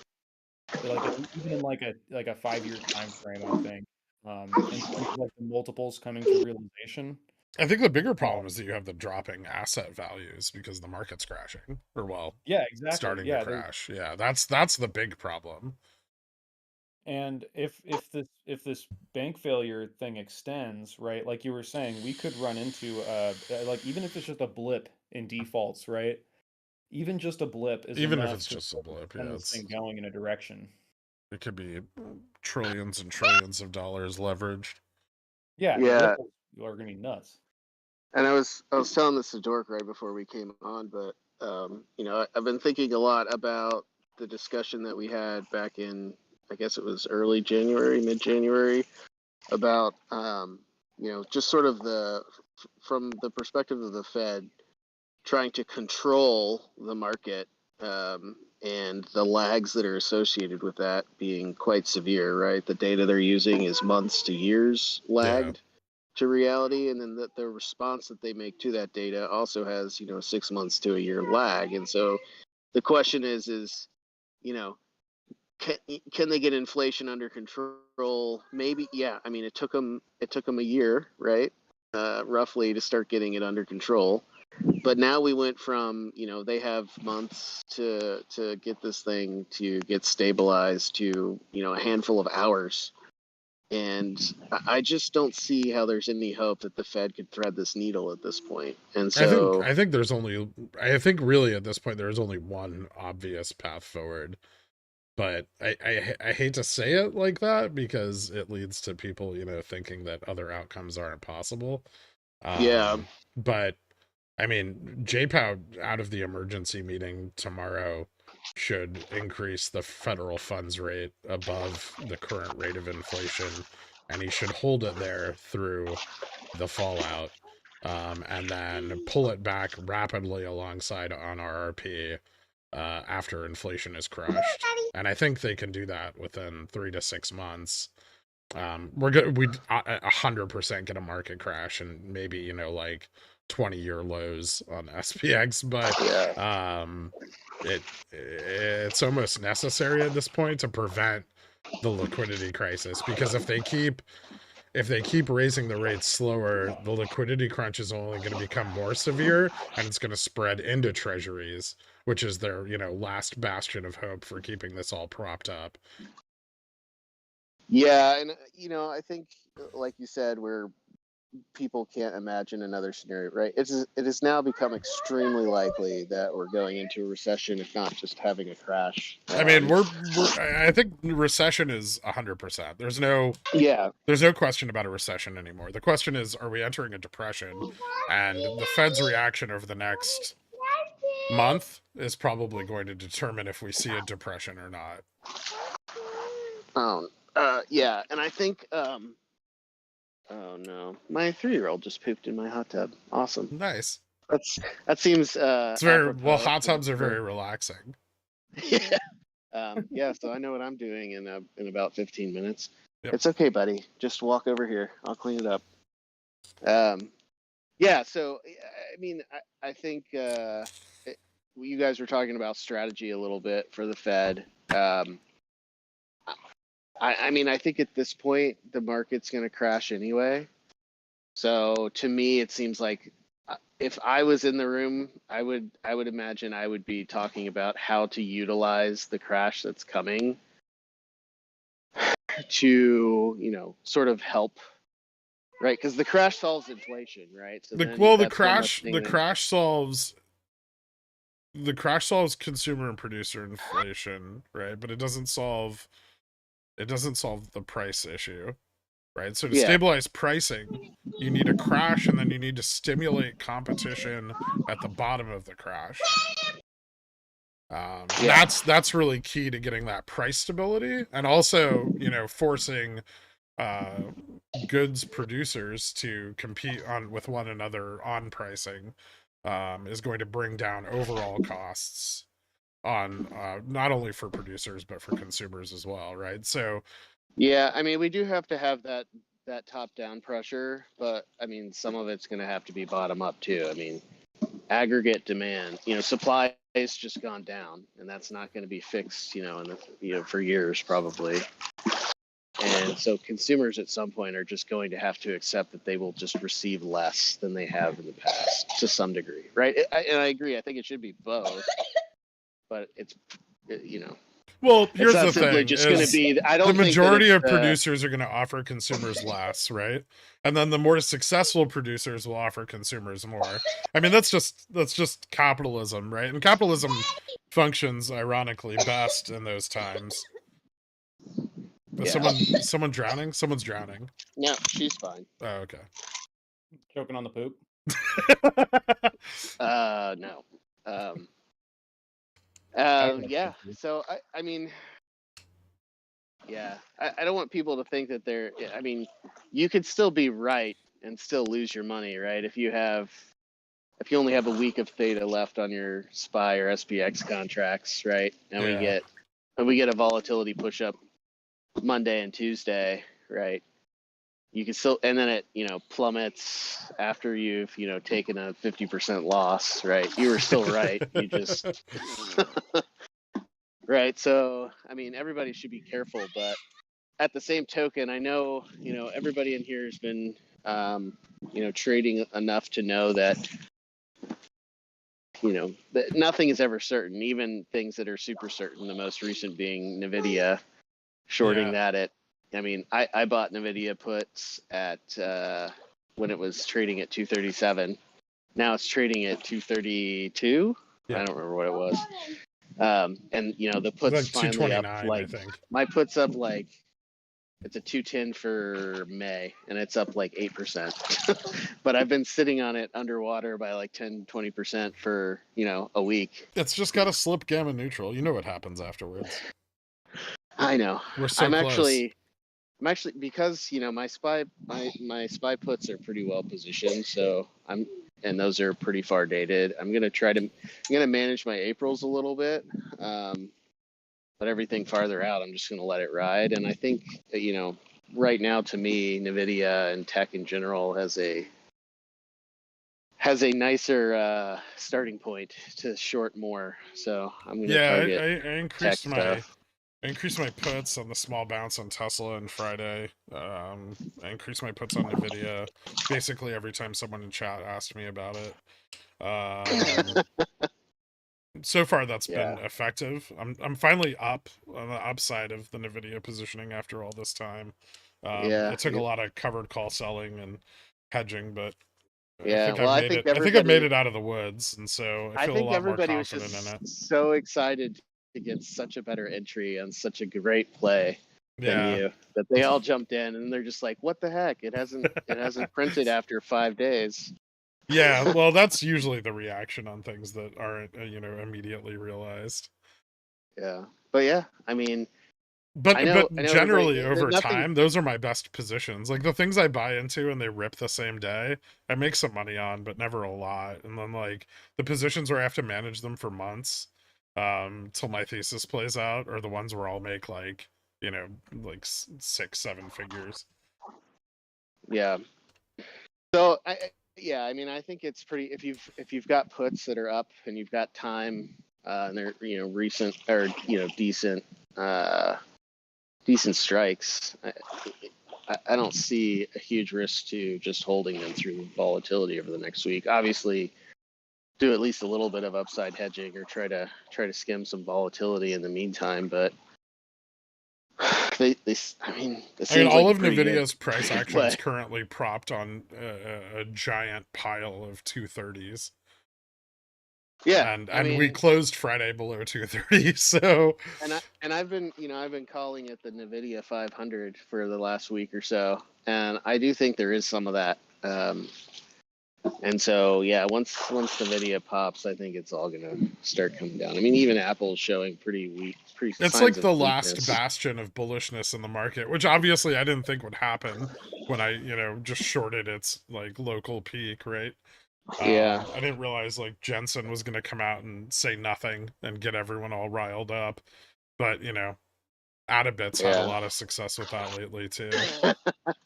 You also you were talking about Upstart a little bit earlier. I Yeah, actually really like Upstart, and it's actually funny because everybody in the as the the recession or the economy was sort of struggling and the rates were going up and everybody was worried about how much business they were going to get because they're not a bank, they don't hold much of their own loans, they're just an originator. yeah. But now that's actually a really good thing, right?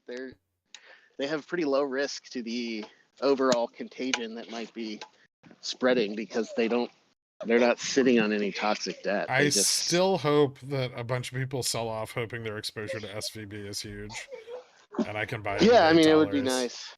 Yeah, I'd like to buy more as well. I have $15 puts on it, or covered calls that I'd like to close as well. Um, but I yeah, got I assigned. actually, I got assigned on a ridiculous number of those, and it's almost already below 15, which is awesome. nice. Yeah, um, yeah. GME. I haven't really been following it that much. So I'm paying you know, attention still.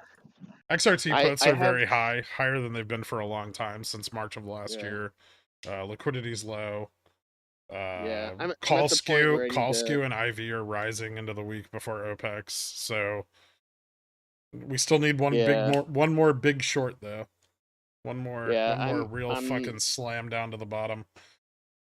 Yeah, I've got to manage to close my 17 CCs on GME this week, or if it goes really low, I guess just write them out. But I'd like to get that off my books, and then I've been thinking about how to hedge earnings, and I think I'm just at the point where I'm just gonna wait to see what happens, and then just pick a direction afterwards. There's just too much uncertainty about what's going to happen there because the liquidity Yeah, is so low. that's probably the best way to manage it. I mean, I just kept you I can kept sell going like back. short strangles. Yeah, Like if I it's mean, really good, it surges up above gamma max, right? If it's really bad, it drops. Or like most GME earnings, it has zero effect on GME's actual fucking price.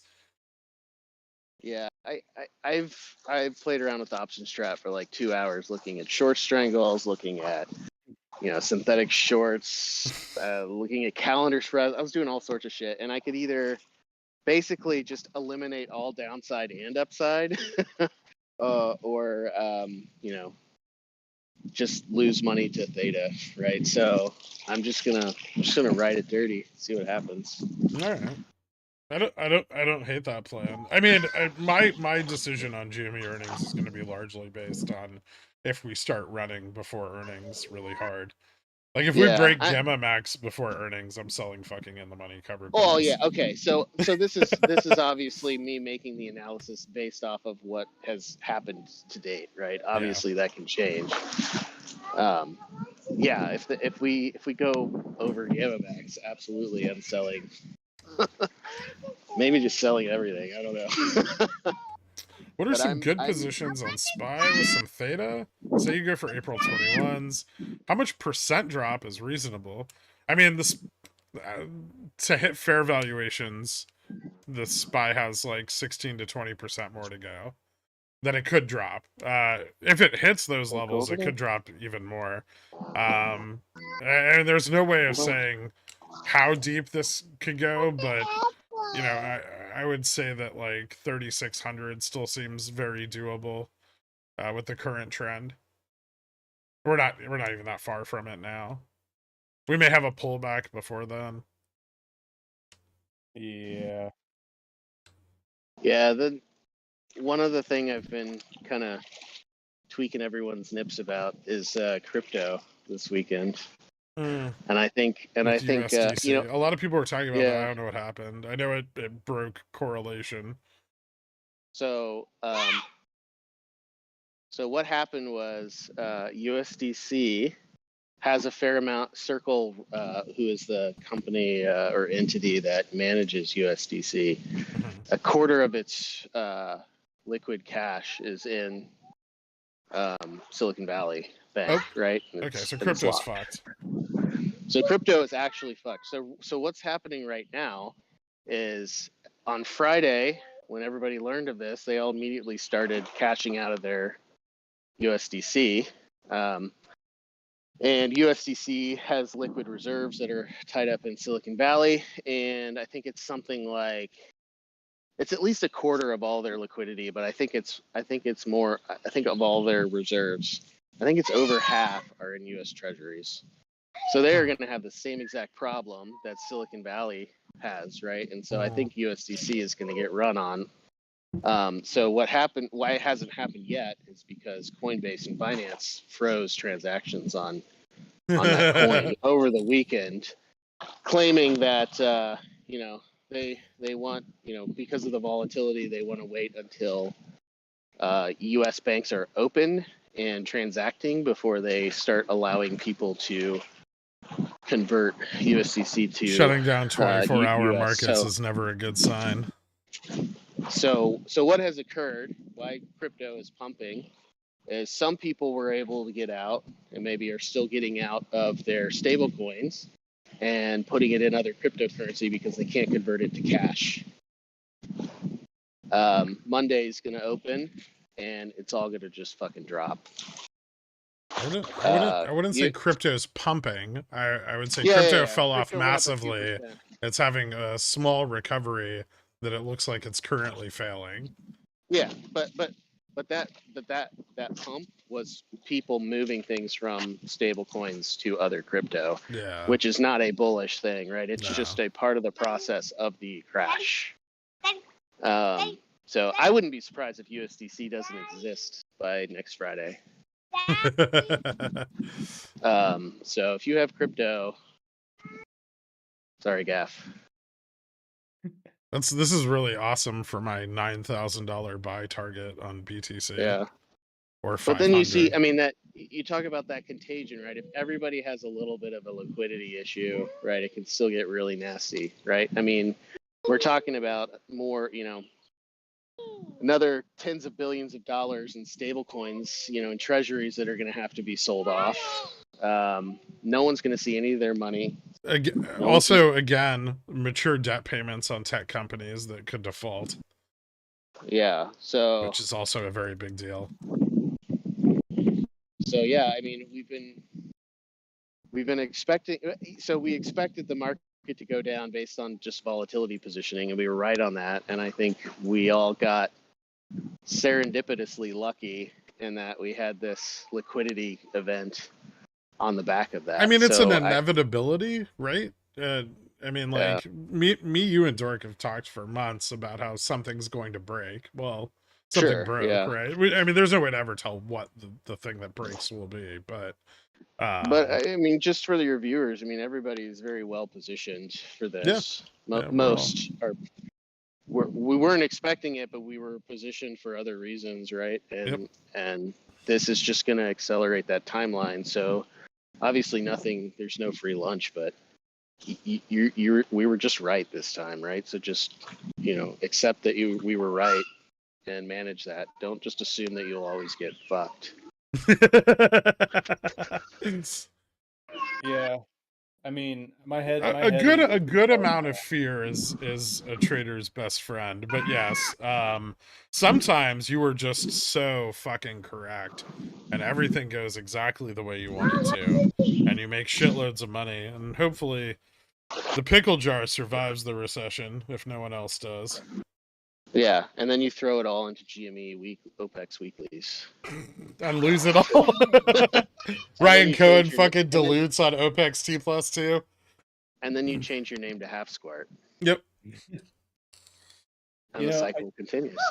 I do want to get into that a little bit. Okay, the I got to whole- go clean some shit out of my pool. Yeah, I'll have keep fun with that. listening, but I'll still be on. But Oh, so I do want to kind of touch on the risk management thing. And how risk management extends beyond the portfolio, right?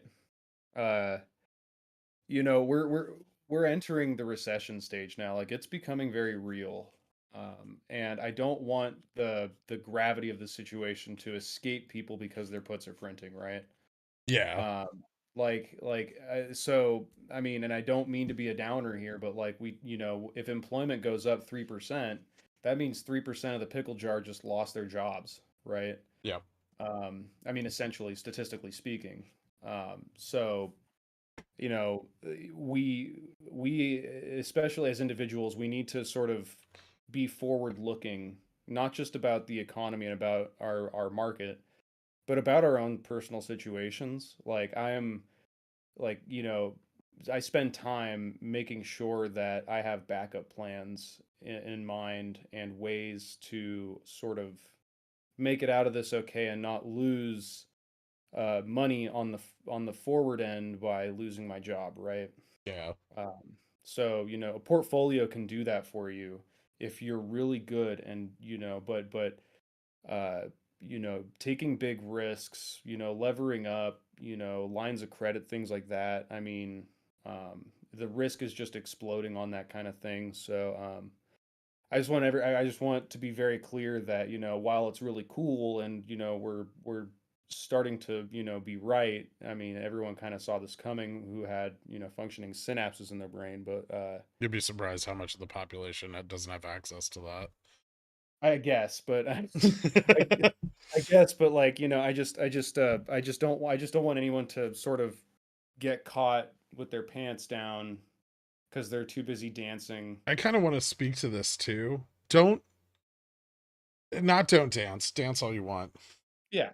But don't be fucking stupid with this. If you are position short, if you are killing it, if you are, I know several people have reached out to me already that have made a year's income in the past few days, or a few years income depending on how shitty your job is, and some of them even more than that. That's not gambling funds. That's not let's fucking YOLO into the next big thing. That money might need to last you 5 years. It might need to last you 10 years. Do smart shit with it when this is over. You know, look at dividends, look at defensive stocks, look at industry and producers that are going to benefit from the inevitable round of government stimulus. And don't YOLO shit when this hits a bottom. It's not like 2020 where this might just roar right back to life. This is like bordering on kind of shit we saw in '08 or the Great Depression. This may not come back for some time. And obviously me, Dork, Jay Fresh will all be here. We'll all be looking at opportunities and long-term opportunities, but you may actually need to build income off of the back of that portfolio. You may need to use that money to as an emergency fund to bail yourself out if you lose your employment. And all of these are really real scenarios that can happen over the next several months to years. Remember that equity in your homes can dry up massively as the real estate market begins to experience effects from this, which are significantly delayed. The American economy may not return to what it was for another 10 years, maybe longer. So all keep that in mind with everything that you do. Yeah, it's no longer a joke. Like Yeah. when we're speculating, it's fun and games, but when it's really happening, like it's time to get serious and sit down and ask yourself seriously if you're prepared to do what it takes to make sure you're safe, right? Like, with your portfolio, making sure that you're no longer taking the risks you may have been taking in 21 and 22. Don't like really think to yourself about a position like, can you lose your ass on this? It's super like, and what is losing your ass? I mean, those risk tolerances change significantly in situations. I think like best case, we're probably entering a period sort of like the 70s, right? Stagnation everywhere, prices not quite under control, uncertainty just running everything. So That doesn't there mean will there be, won't be opportunity. yeah, I do want to say that there'll be even more, and it'll be more volatile. But um, the overall risk of exposure is going to be significantly higher. yeah, it's higher and it extends further out. Like, Yeah, you, it has much more impactful long-term consequences. yeah. So yeah, it's a good thing. I just want, I sometimes I do make risk tolerance the word of the day.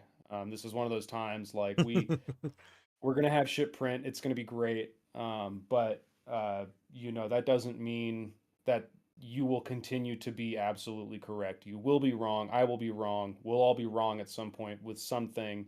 And Hmm. how much it costs us all, is something to consider, right? And make sure that you're prepared to be wrong, not just in the short term, but the long term. I couldn't agree more. Anyways, on that awesome fun note, Yeah, want to talk about SPY volume? Did you see SPY volume, I Greg? did. I did. That was exciting. Spy Dude, volume's fucking crazy. yeah. Especially into after hours. Yeah, the after hours volume really kind of is what got me. I mean, that it kind of tells you the story of what's happening in the market too, right? Like tons of arbitrage going on SPY is pretty much what that says because the price didn't drop a lot, to justify the volume. It was just arbitrage everywhere. So equities are seeing a ton of movement, is what that kind of tells you. Also, I know SPF is just an index, but its volume as well on TradingView was ridiculously high. Um, Huge concentration SPF, in GME. CC still viable into a depression. Well, depression's a bit extravagant for now. But I mean, if GME's earnings will be very important for determining the viability of GME as a whole over the next year, right? We know quarter 1 and quarter 2 are, less likely to have the same performance as quarter 4 since they're a retailer. So yeah, there's some risk with, holding GME if they underperform at this earnings. It's not a bad position to have. I mean, obviously, you can always sell delta and not just volatility, and use your shareholding as uh, effectively as puts. They should be a resilient business. They have cash on hand. They're not exposed to huge amounts of debt. These are all, things that work in their favor over the next couple years, but obviously they'd have to make a lot of cuts and continue to make cuts to remain, efficient. And but they do have the potential for hitting a growth cycle sooner than a lot of other companies. Yeah, I mean, entering into a depression, things change massively. Like I think still realistically, recession is probably the most likely outcome, and not a Yeah, depression. That would take a big fuck up by the Fed. would take several But big fuck ups. yeah, and the time frame on that is quite long. Like we would probably see the actions that would cause it well in advance, just knowing sort of the fundamentals of monetary and fiscal policy. Uh, but but a recession, I think the GME is going to be okay. It's not going to go out of business. A depression, on the other hand, if it does get to that point, right, where we are seeing signs of either hyperinflation, or debt default crisis, unfolding, will that kind of changes things, right? Because then we're talking about a massive economic slowdown, and where even good businesses will start to go under, even ones that have the best balance sheets. They're at risk. Everything's at risk in a depression. Yeah, So it's a super duper risky time if you're in that. And exposure to anything during that time is will carry actual, real risk. Everything will, besides maybe like a few select ETFs that trade treasuries, right? They'll yeah, probably be okay, but everything else is just going to be, you will have no idea. You'll have to pay way closer attention to earnings and margins. It's a very dangerous time, but we're not even close to that yet. I mean, like, we're obviously. currently our economy is still expanding, so Yeah, exactly. Like I mean, if we were entering one, this would be like still like like a ways away, like a long ways away, like at least 3 years, right, yeah, before that sort of slowdown happens. But and you'd be able to tell, like, if we're stagflating really hard for the next 2 years, we just can't get down to two. That's a really bad sign. Uh, but I think that there's I still a still good don't think that's chance. something that's out of the Fed's ability to handle. Yeah, I think I mean, honestly, I think a 2-3 year timeline on inflation coming down is way more realistic than everyone saying inflation will be solved by 2023. Fucking ridiculous. Yeah, Um, but I do see a path forward for the Fed where inflation does start to get under control, the economy does slow down. The good companies make it out just fine. It's still a very real possibility, and I'm really hoping for that. And I'm paying very close attention next week to what the decisions made by the Federal Reserve and the government, is going to be. It'll tell you sort of where their mind's at, right? Where their mind is at in the case of an actual problem, right? This is not a drill anymore. We're not raising rates and everything's fine. We're raising rates and something bad happened, and now we got to see how they react to that, because in the future more bad stuff's going to happen, and this reaction will tell us how they're going to react in the future. yep, So, yeah, really, really big week this week. I'm huge. really Tomorrow, excited. huge. Yeah, tomorrow's giant. Tuesday is massive. I mean, it's a crazy time to be alive. I'm here for it. I'm here, right here with you guys. It's great. But at This the is same like time, actual adult stuff. It's yeah, dude, it's terrifying. definitely But NC-17. it's definitely super super interesting. Like I'm excited, I'm scared, I'm everything all at once. I feel like I'm about to go on stage for a really huge concert. Like, it's really cool. But yeah, I'm still being super risk averse. I still have a large cash position for my relative port size. I Yeah, did move some in to make sure that I could get into a position that I wanted if things just went crazy. But I'm like literally just not touching it and just letting my put do its thing overnight, upside hedge over the weekends and into, data prints, closing out the loser and re-entering later. Just really basic shit. But I'm not going out and shopping for stocks right now, right? I'm not trying to build a bull case on anybody, because there is none on anybody besides a few companies in specific sectors. Um, right now, it's just cash for me, because I don't want to take the risk of being in something in the event of a, you know unilateral sell off across the entire market. Right? yeah. That would just suck. It doesn't mean I'm gonna I've like I've sold I've sold the money CCs on basically everything I own. Worst case scenario, I spend a little money to carry the loan. Best case scenario, I get free money. Yeah, I mean, it's a great idea to just hedge your positions. If you have an outsized position in something, really assess the risk in it.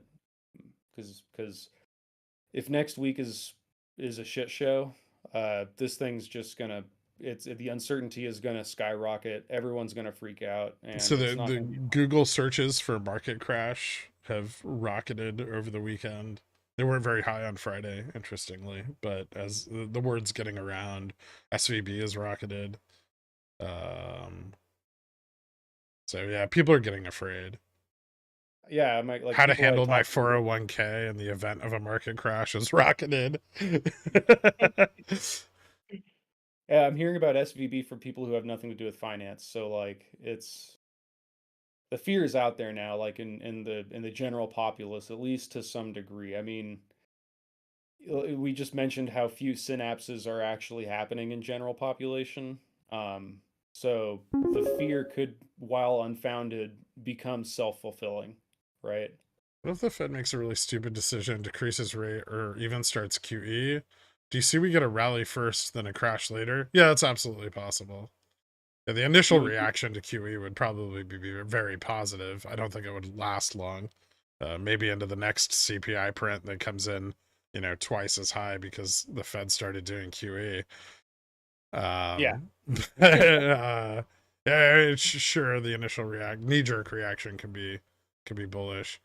Is it more difficult to trade in a depression, recession environment? I mean, I've never traded in one.